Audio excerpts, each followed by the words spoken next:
Hello সবাইকে। আজকের এই এক্সপ্লেইনারে আপনাদের স্বাগত জানাচ্ছি। আজ আমরা বেশ চমৎকার আর একটু অন্যরকম একটা বুদ্ধিবৃত্তিক যাত্রায় বেরোব।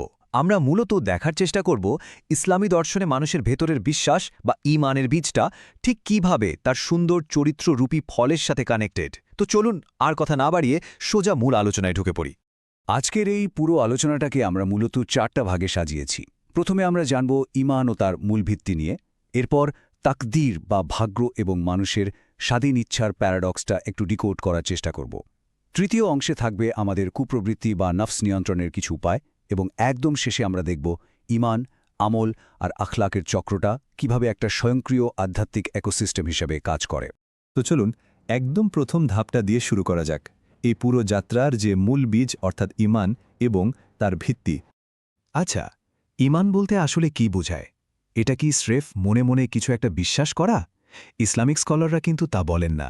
তাদের মতে ঈমান শুধু কোনো সাধারণ অনুভূতি নয়, বরং এটা মূলত 3টা বিষয়ের একটা দারুণ কম্বিনেশন। প্রথমত, অন্তরে খুব দৃঢ়ভাবে বিশ্বাস করা। দ্বিতীয়ত, মুখে সেই সত্যের স্বীকৃতি দেওয়া। আর তৃতীয়ত, নিজের দৈনন্দিন কাজে তার বাস্তব প্রয়োগ করা। মানে ভেতরের বিশ্বাস আর বাইরের কাজের একদম পারফেক্ট একটা মেলবন্ধন। এখন ইন্টারেস্টিং ব্যাপার হলো, ঈমানের কিন্তু নির্দিষ্ট 6টা কোর পিলার বা ভিত্তি আছে।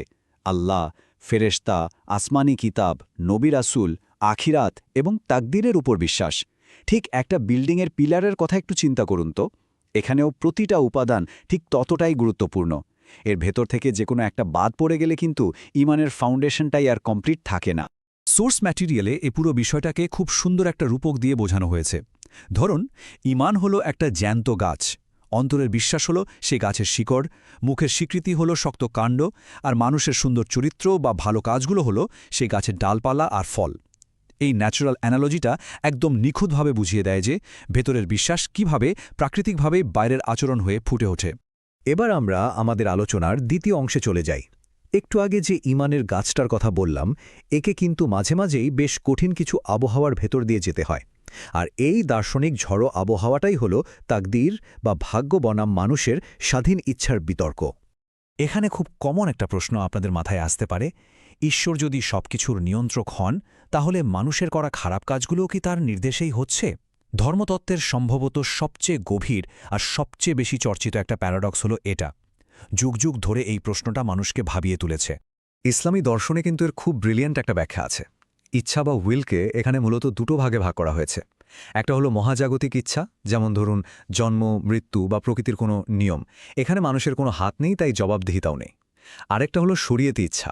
এই জায়গায় মানুষকে একটা সীমিত স্বাধীন ইচ্ছা বা ফ্রি উইল দেওয়া হয়েছে, যাতে সে ভালো বা মন্দের মধ্যে যে কোনো একটা পথ বেছে নিতে পারে। সহজ কথায়, মানুষ তার রোবট নয়, তাই না? তারা এই অনুমোদিত স্বাধীন ইচ্ছার গণ্ডির ভেতরে থেকেই কাজ করে। বিষয়টা আরও একটু ক্লিয়ার হবে এই সরকারি ছুরি বা গভর্নমেন্ট নাইফের অ্যানালজিটা দিয়ে। ধরুন, সরকার আপনাকে সবজি কাটার জন্য ছুরি ব্যবহারের অনুমতি দিল।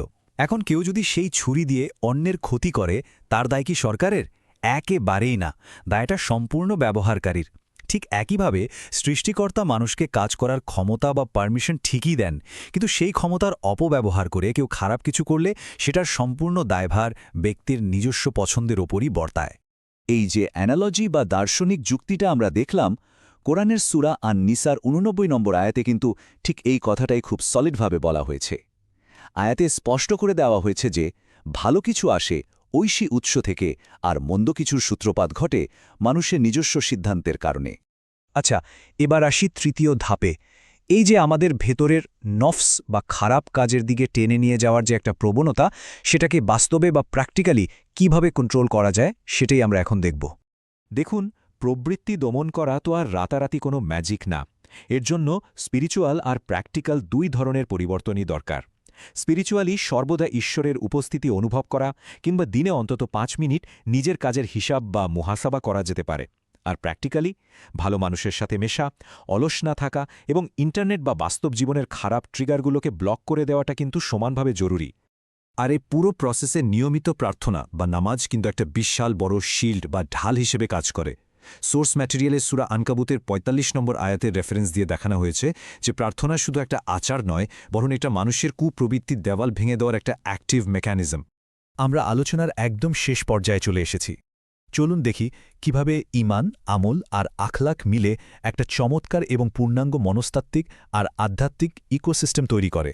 এই পর্যায়ে এসে খুব ইন্টারেস্টিং একটা মনস্তাত্ত্বিক প্রশ্ন মাথায় আসতে পারে। ধর্মীয় কাজ বা আমল না করেও কি একজন মানুষের চমৎকার ইসলামী আখলাক বা চরিত্র হতে পারে?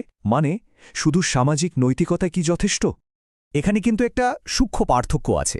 একদিকে আছে সাধারণ মানবিক নৈতিকতা, যেখানে মানুষ কোনো ধর্মীয় ভিত্তি ছাড়াই শুধু সামাজিক দায়বদ্ধতা থেকে ভালো কাজ করে, সৎ থাকে। আর অন্যদিকে ইসলামী আখলাকের মূল ফোকাসটাই হল সৃষ্টিকর্তার সন্তুষ্টি। ধরুন খুব কঠিন কোনো সময় এলো বা চরম স্বার্থের সংঘাত তৈরি হলো, তখন সাধারণ নৈতিকতা হয়তো ভেঙে পড়তে পারে, কিন্তু আধ্যাত্মিক উদ্দেশ্য থাকলে মানুষ ওই কঠিন পরিস্থিতিতেও নিজের চরিত্র অবিচল থাকতে পারে। ব্যাপারটা আরও সহজে বুঝতে আমরা একটা জ্বালানিবিহীন গাড়ির অ্যানালজি টানতে পারি। ধরুন সুন্দর চরিত্র হলো খুব চমৎকার আর দামি একটা গাড়ি, আর ধর্মীয় আমলগুলো হলো সেই গাড়ির জ্বালানি বা ফিউয়েল। স্বাভাবিক রাস্তায় হয়তো গাড়িটা ধাক্কা দিয়ে চালানো যাবে, কিন্তু যখনই মানুষ চরম প্রতিকূলতার মুখোমুখি হয় তখন ওই আমলই পাওয়ার হাউস হিসেবে কাজ করে। জ্বালানি ছাড়া সুন্দর গাড়ি যেমন অকেজো, আমল ছাড়া চরিত্র কিন্তু কঠিন সময়ে এসে ঠিক এভাবেই থেমে যেতে পারে। আর ঠিক এভাবেই তৈরি হয় এই চমৎকার জীবন্ত চক্রটা। প্রথমে ঈমান বা গভীর বিশ্বাস একটা বীজ হিসেবে কাজ করে, তারপর আমল বা ব্যবহারিক অনুশীলন সেই বীজকে নার্চার করে বা পরিচর্যা করে। এরপর সেটা সুন্দর চরিত্র বা আখলাক নামক ফলের জন্ম দেয়, আর একদম শেষে ওই সুন্দর চরিত্র মানুষের মনকে পবিত্র করে, যা পুনরায় তার ভেতরের ঈমানকে আরও শক্তিশালী করে তোলে। বিশ্বাস থেকে কাজ, কাজ থেকে চরিত্র, এবং চরিত্র থেকে আবার আরও দৃঢ় বিশ্বাস। এই সাইকেলটা এভাবেই কন্টিনিউয়াসলি চলতে থাকে।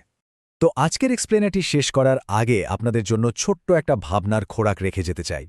আমাদের যে দৈনন্দিন রুটিন বা কাজগুলো, সেগুলোর পেছনের উদ্দেশ্যটা নিয়ে একটু ভেবে দেখুন তো। এগুলো কি কেবলই কিছু সামাজিক অভ্যাস, নাকি এগুলো সত্যি একটা সেলফ সাস্টেইনিং বা স্বয়ংক্রিয় সুন্দর চরিত্র নির্মাণের আসল জ্বালানি? আশা করছি আজকের এই আলোচনা আপনাদের নতুন কোনো দৃষ্টিভঙ্গি থেকে ভাবতে সাহায্য করবে। সাথে থাকার জন্য অসংখ্য ধন্যবাদ।